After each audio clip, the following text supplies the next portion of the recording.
The Sixers in action last night. They lose to Memphis. It's a competitive game, it seems like, Keith.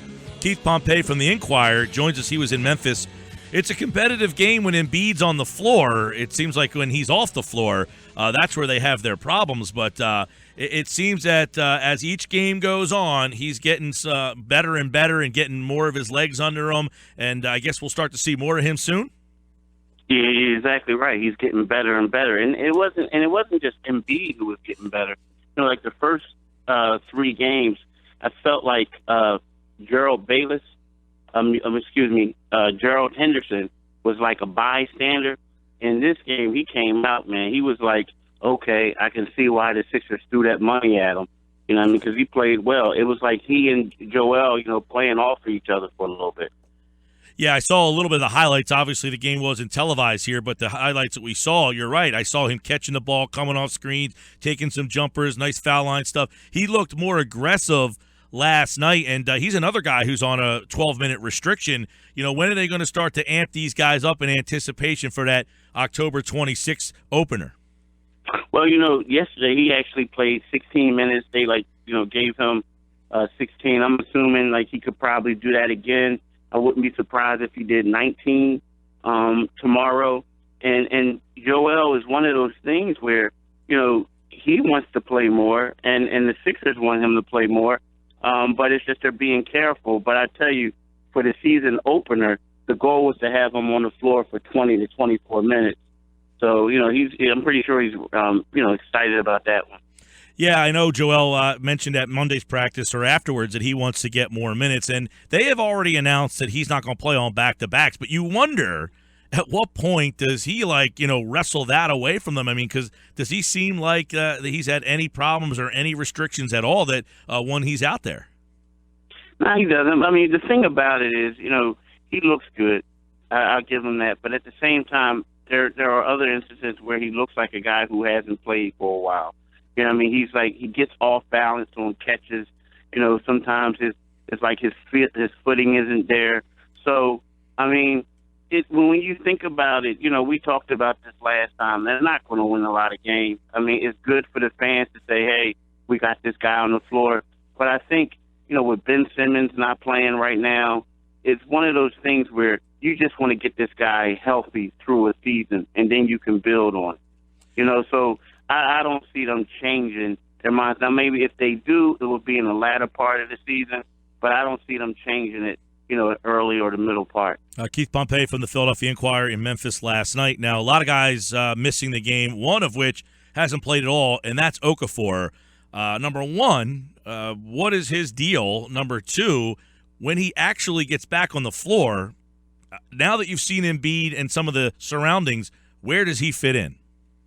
I mean, I see him at the backup big.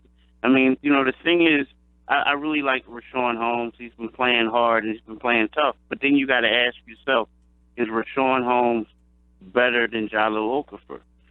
He brings something different. I mean, I could see Richaun Holmes, if the Sixers want to move Jeremy Grant to the 3, like they're saying that, I can see them sliding Richaun Holmes to the backup power forward position, and then Jahlil would be, a backup center. And the thing about it is being a backup center to Embiid isn't a bad thing because you're going to get a lot of minutes because he's not going to play all the time. That's true. As you said that, and you think what Brett Brown said Monday, 20, 24 minutes is what they're – if I'm Brett Brown, I guess it's going to get hard as the nights go on to say, oh, I got him at 22 minutes. I got to get him out here. Don't you think that's going to be very difficult to manage? It's going to be difficult, but at the same time, I mean, again, let's look at this team. See, the thing is, when you take, Embiid was in the game yesterday. The score was tied 53-53 all at the half, right? So he sits down. A couple of the other starters sit down. Dario doesn't play, and they lose by 30.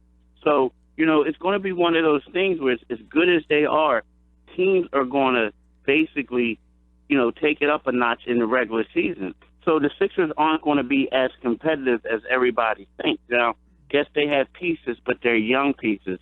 So I think that, Brett Brown is, he's going to want him to play, but he's also going to be realistic to the fact that he knows that, this team is going to win around 20 games. I mean, they're not going to sneak into the playoffs is still part of the process. Yeah. And I think, before Ben Simmons got hurt, it was one of those things where, okay, let's see how good this team is. Well, now it's like, let's slow down a little bit and let's just develop players like we have been in the past.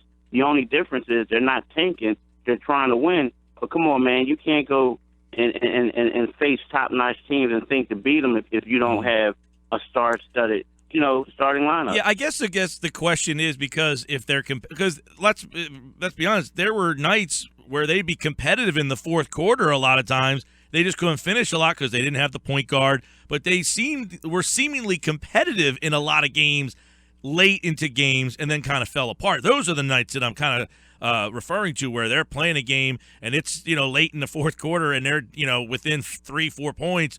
They don't have that point guard issue anymore. Not that they have a great point guard, but they got more talent that should be able to keep them more competitive later in games. And they were competitive last year late in games and just fell apart.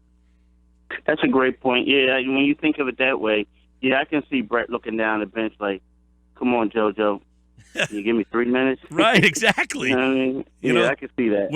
When you have those competitive fourth quarters and he's already at his 23, 24 minutes, and it's like, hey, can you? I'm assuming that's where it's going to be very fluid and evolved. But let's move to the other big guy, and that's Noel, who, all of a sudden out of nowhere, he didn't play. Then he's got a groin injury. We knew he came into camp unhappy. Where do you see his role?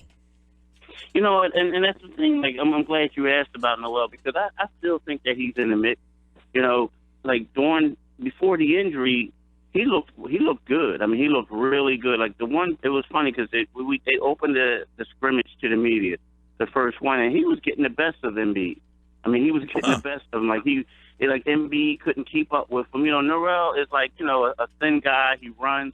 He's a great athlete, and the fact that Embiid is rusty, you'll have problems with somebody who's not just going to post up with you and let you back him down. So, he struggled a little bit in that game. Now, again, I don't know if it will be the same way at this particular time because, he's been playing in games now and he's starting to get it together. But at that particular time, Noel got the best of him. I also think that, Noel is going to be better than he was last year. The same thing with Jahlil Okafor. So, if I'm these guys, when they get back from being healthy, in order for your situation to change either way, you're going to have to go there and you're going to have to play hard. You're going to have to demand minutes and you're going to have to play good enough so where a team says, okay, maybe we will give the Sixers what they want for one of these players. So I expect when Noel to come back, I expect him to play hard. Now, the one thing that he did say is, he was unhappy, yes. But at the same time, he said something that a lot of people were thinking, you know what I mean? And it's like, a lot of times we want an athlete to say that because we want them to be honest. And then when they're honest, people tend to say, wow, look at him. You can't win in this world. You can't win. But at the same time, he also said, I love my teammates and I'm not going to be a distraction. Well, he's hurt now. So since he's hurt, everyone's saying, oh, my gosh, he doesn't want to play. He doesn't want to play. But, I know Nerlens. I know that he wants to play. It's just that it's just a bad situation for him. Keith Pompey with the Sixers. They'll play Thursday night Washington. They open the season on the 26th. Give me your assessment of the point guard situation. Sergio, he's played really well since the first preseason game. I think assist to turnover is really good. A lot of energy out there. TJ's game has come a long way, and then of course Bayless hasn't played yet. So how do you see that little triangle of point guards? Well, since Bayless, I think once Bayless gets back and he gets in game shape, he's going to be the starter. Right now, it was funny because I was going over TJ's and Sergio's statistics. TJ is shooting better. Sergio's only shooting 33%. They both have the same amount of turnovers, right? But everything else, believe it or not, TJ has better statistics. And the reason being is, Sergio will have a game, he'll have, one game he had 8 assists, 0 turnovers. The next game he had 1 assist, 7 turnovers. So he's been very inconsistent. He's a good player, but it just seems like when he goes up against athletic point guards, and the pace is fast, it's kind of like it messes his game up a little bit. You know what I mean? Yeah. But then when they go up against a slower team and he wants to run, it seems like he has the advantage. But then when other teams are just as athletic, that's when he gets a little careless with the ball. He's trying to do too much because of the speed of the game is a little bit faster for him. So I believe, and I could be wrong, but the fact that T.J. McConnell has been the starter, the fact that T.J. McConnell is shooting 51% and 67% from three, and whereas Sergio is shooting 33% and he's struggling from three, and the assist to turnover are about the same, I think they're going to go with T.J. McConnell until Jared Bayless comes back. And I guess the fact that they don't need a lot of scoring from that point guard position, T.J. would be a distributor. Just, hey, I know that it's not me. I'm getting the ball to my big guy, Embiid. I'm getting my ball to Okafor. And then there's these three guys I want to ask you about real fast. I know you wrote about Stauskas and what he's trying to do to help him out. Is he even a guarantee to make this team? You know what? You would think so, and the reason being is because of his contract. You know, he has like what they have, a tradable contract, you know, and also, you know, it's his last year of his rookie deal. So you can another year evaluate him, say like, okay, this guy struggled for 2 years, but maybe he'll get, you know, fired up and get lightning in a bottle, so to speak. And then, you know, his third year he can become good. Because think about it. Does he look like he has that look? You know what? I'm going to be honest with you. When he was in training camp, I was amazed by him. I mean, he was confident. He was driving to the lane. He was stealing the ball. He was knocking down threes. And then that first preseason game against you know, the Celtics, he struggled. He was 0 for 4. He didn't score a point. Then he gets hurt. And then we don't see him anymore. So it's like right now, it's kind of hard for me to judge a guy off of playing on a bad hamstring and not shooting well. You know what I mean? Now, yeah. if I see him do that again, then yeah. But, you know, at the same time, it's not like the other guys have been really shooting lights out. You know what I'm saying? Sure. So it's not like other people are like, wow, the Sixers, you know, definitely can't cut me. It's not that situation. So the thing is, you know what? If he struggles, yeah, he can get cut. But I'm just thinking, like, there's a lot of teams are saying, like, hey, I'll take a chance on him. You know, I'm not comparing him to Tim Tebow or no one like that. But at the same time, you know, you look at Tim Tebow and you say, you know what? In the right situation, teams said that. In the right situation, maybe he could pan out. You know what I mean? Because Nick Stauskas does have a skill set. It's more mental than anything else. Last guy, Covington, seems like a forgotten guy. He was like the main scorer on this team, it seems like, the last 2 years. And now he's kind of under the radar. Is big things ahead for him? Well, you know, it's funny. He's another guy, like, if you look at the game and you're saying he starts off slow. You look at the game and you're like, man, this dude, I don't know what's going on.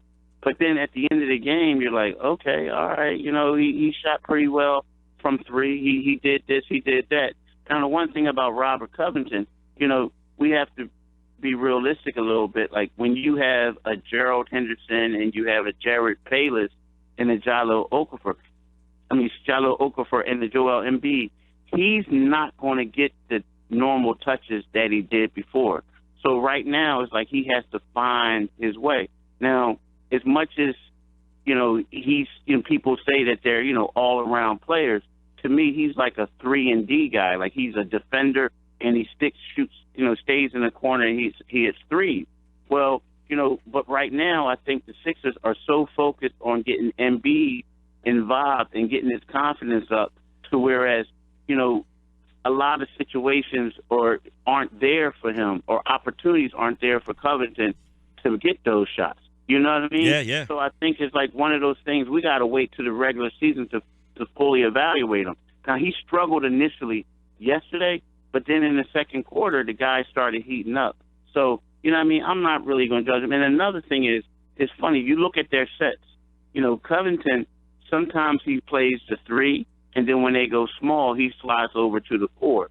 So it's kind of like he's still trying to fill a void and fulfill a role that the Sixers want him to do. So I'm not really concerned about him, not at this particular time. Good stuff from Keith Pompey. Highest ratings for a preseason game they had the other night. 1.9 was the highest preseason ratings in like 5-6 years. So you can see the interest is there. We'll see this team continue the preseason Thursday in anticipation for the 26th. They open up on national television, no less, against the Oklahoma City Thunder. Keith, thanks, man. Thanks for having me, man.